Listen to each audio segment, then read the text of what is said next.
Either the positives or the negatives, but whichever one's bigger, we save for last. So I don't really have any positives or negatives for this film. It was just But you said you overall liked it. I overall liked it, yeah. So let's start with the things we didn't like. Overall things I didn't like? Yeah. I can't remember what, but there was one scene in there. This is going to sound really stupid, but there was one scene in there that I didn't like, but I can't remember what happened in it.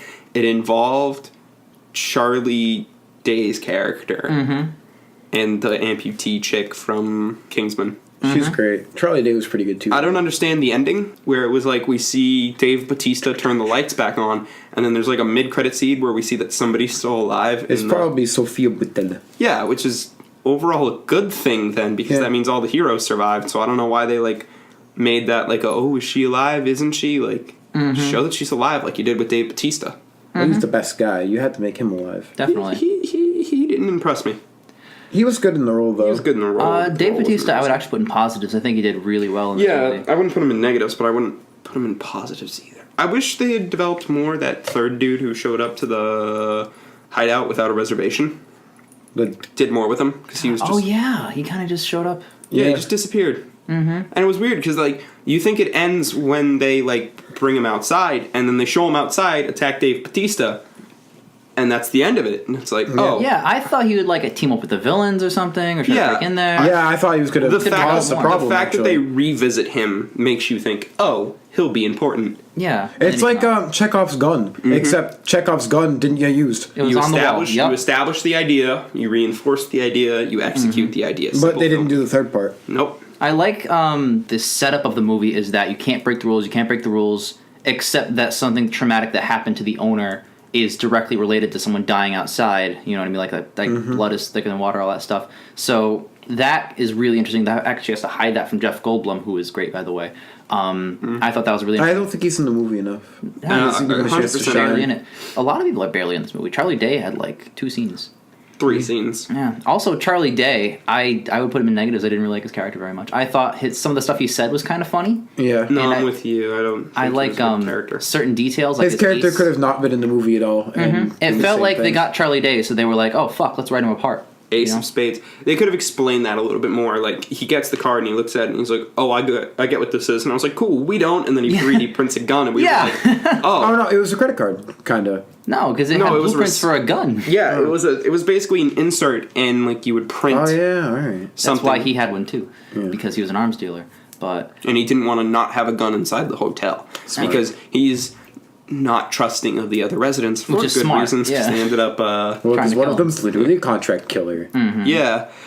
I think the idea, and this is my biggest negative, the idea of a hotel for criminals is...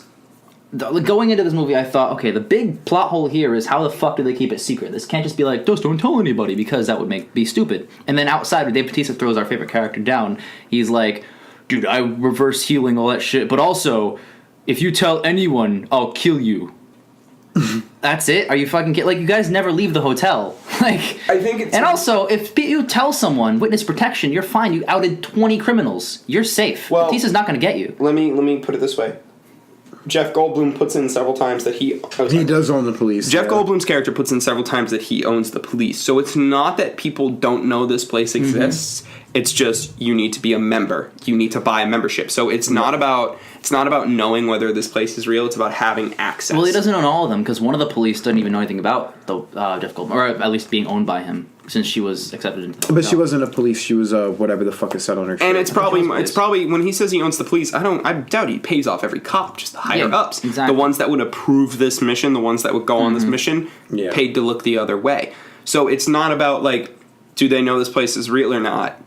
It's about, do they have a membership? And I'm sure the members aren't just flaunting their membership around. True, but I also think that, first of all, it'd be a huge conspiracy. It literally is a huge conspiracy because it exists in this universe. But second, the other part of that is that I think Bautista should have said that. He should have been like, you can't talk to the cops because they're useless. You know what I mean? Instead of being like, don't tell anyone or I'll kill you. Like, I thought that was so stupid. I think Honor Among Thieves, maybe he wouldn't have gone to the cops because that just would be trouble for him as well. He had no honor. Yeah. Well, no, fair, but I mean more in I the went to this hotel for criminals because I got shot in the neck while robbing a bank and they didn't let me in. Yes, but witness protection works if the thing you're ratting out is way the fuck worse than you. But there's also a giant riot going on in the city, so I don't really think At that particular time, I'll give you that. And once again, Yeah. Anyway, the reason that we keep debating this, I think, is warrant to the fact that it wasn't very fleshed out with the ideas. yeah, Because it should have been more clear. Like John Wick, you watch the movie, bam, Continental is, you can't do anything on Continental grounds, you got this whole shit on lock, and they did less time developing that, and it made more There's sense. even those tiny little details in John Wick. It's in the trailer when he murks all those dudes at the house, and then the cop shows up and it's like, "Hey, John, I got a noise complaint." Noise complaint. Cop sees the bodies and just goes, You working again? You working again?"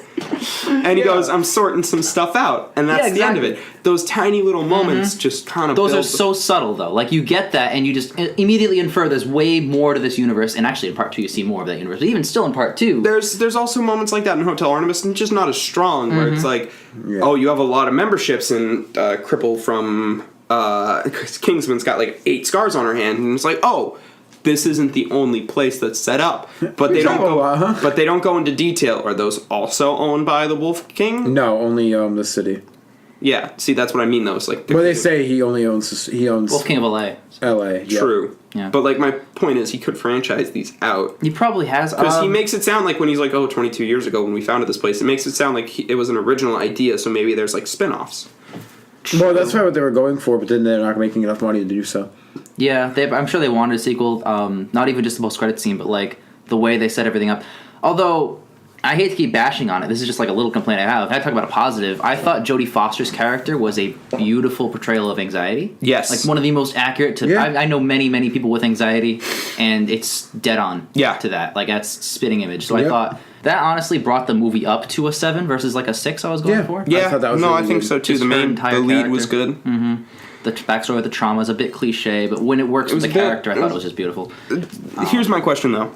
She's like, oh, it wasn't OD that killed my son, and then he's like, oh no, he stole my car. And I'm like, wait, does that mean he was still a junkie and he like stole your car for like No, I think junkie he money? paid off the cops to do the police report, Yeah. like he said. Yep. So he flat out lied that he OD'd. No, but I'm saying like, why did the kid steal the car? For fun. Stealing cars is fun. He's a delinquent. Why would he do drugs? I don't know. Delinquents. Mo, Fun.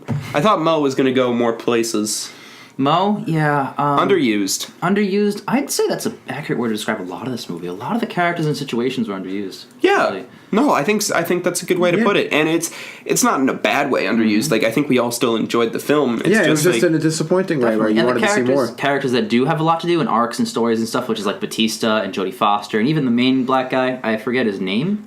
he went by Jobu. Waikiki was his Yeah, code Waikiki name. was his code name. I thought those few main characters and that's about it were really fleshed out, and I like their stories, but since you have so many characters in the movie, Yeah. a lot of them are just either pointless scenes like the opening with Batista and throwing him out and stuff like that, or they're really built-up villains that just get killed, Jeff Goldblum. You know what I mean? Or Zachary Quinto even. Even that was kind of fizzled out. I didn't even realize that was Zachary Quinto until the Neither credits did rolled, I, and I was yeah. like, oh.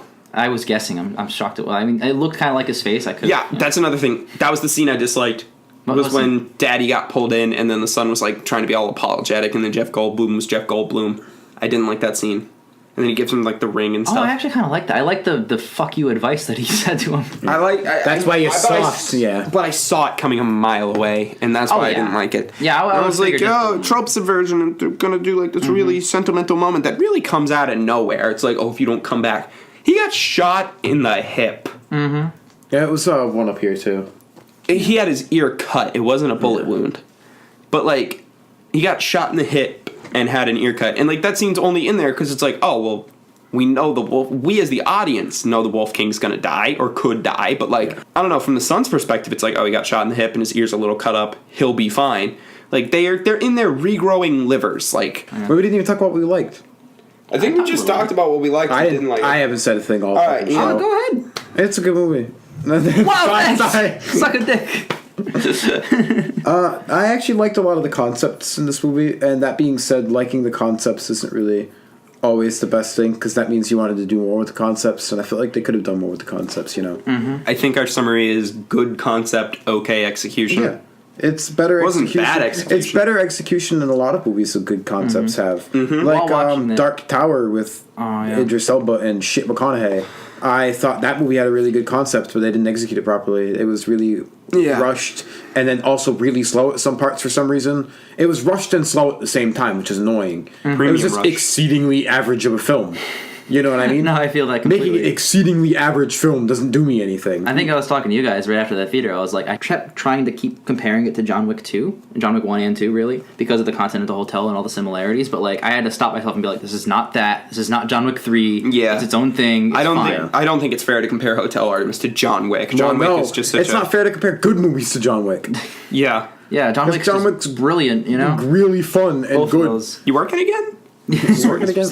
Again, like those are the fact that you can remember that from a movie that came out like fucking 4 years ago means that moment was so powerful. What are you gonna quote from this movie years from now? No one crosses my line. Okay, that was kind of funny. I'll give you that. She was good. Sophia Boutella was good. Or my favorite, fuck.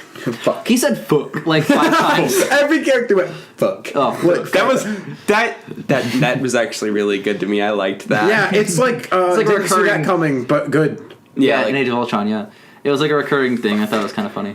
It's not even just a didn't see that coming. It's more just a universal like this is bad. Fuck. What resonates about it is the fact that it was said the exact same way by all the characters. Fuck. Yeah. If there had been like a fuck or a fuck or a fuck. Yeah. If there were moments I'm not remembering, but they all just went. They all like they went fuck. No, it was more like a fuck. Fuck. Like a very definitive like fuck. Ready? Like they said Everyone, fuck and the period. 1, 2, 3. Fuck. I think I was off. Right, I was about to end the show, but I forgot out of 10. So out of 10. 7.5. I had it like the same thing as Han Bolo, which was like a 7.3, but it's like a 7-ish. I think it's still better, but not by much. I think it's way better than Solo: A Star Wars Story. I thought it was pretty average. I was between 6 and 7, just like Han Solo, but I think I'm going to settle on 7 because after I got the whole John Wick comparison out of my head, I really did enjoy it as its own thing. Fuck. And I did like some of the writing. So. Hotel fuck. Yeah, there was a lot of really clever jokes. Charlie Day's character made me laugh quite a few times, even though he was useless. So one of my things is I like circular dialogue. I like when like people repeat stuff and like it all feels in. This movie had way too much of that, where it was like it seemed like every character was just quoting each other. Like halfway through the film, it felt like they just reset to the very beginning of the film. Just a typical Wednesday. Yep, typical Wednesday. Typical Wednesday. Typical Wednesday. It's gonna be a shit. She said it like 5 times. Yeah. Shit Wednesday night. To me, what the best scene in the movie was when he comes into a room with the gun, like with tears in his face. Oh my god, that was. And he's like, when you cut the power, you killed him. He was on life support. And that was a pretty bad. That was honestly that was a good scene. That was a good scene only because we got to see their relationship and what they were subtly based on like they were a thing, but now they're not, and they're in and out of the industry and whatever. Happens. Yeah, how much he cared about his brother. I would love to see that scene even go on longer, just them talking with the gun aimed at her. Especially because going into it, my thought was like, oh, why is he mad that the Wolf King's dead? This is good. And then he's like, you killed Lev. He was on life support, and I was like. Oh. That's like excellent dramatic tension. And then Charlie Day walks in like, I'm bigger than you. Look at my dick. I'm so fucking awesome. Superior. Burn it all. You just superior. I'm superior. Burn it all. I'm Michael B. Jordan. Look at me. It's that again. It was that every fucking movie has that where you just kill him. I'm macho. Look how macho I am. Yeah, that was the moment where I didn't like Charlie Day's character. I actually think I would have preferred if he just left in that helicopter like he was planning. Or she blew him up before that. Yeah, or he died on that roof. He served his purpose. I think they built him up to be such a dick that you want to see him blow up. You know what I mean? Yeah, but he doesn't. I think I would have preferred seeing him blow up, and then the printer kill was just... The printer kill was great. I like the printer kill, I just think it could have been handled a little bit better. Yeah, and then she's like, don't kill patients. I'm like, okay. You didn't see the part where he shot at them twice, 3 times? So. It's those moments of like actual genuine awesomeness that make me bring it up to a 7 instead of a 6. Because without those moments, it's just a 6. It's an okay movie with good parts. Yeah, I agree.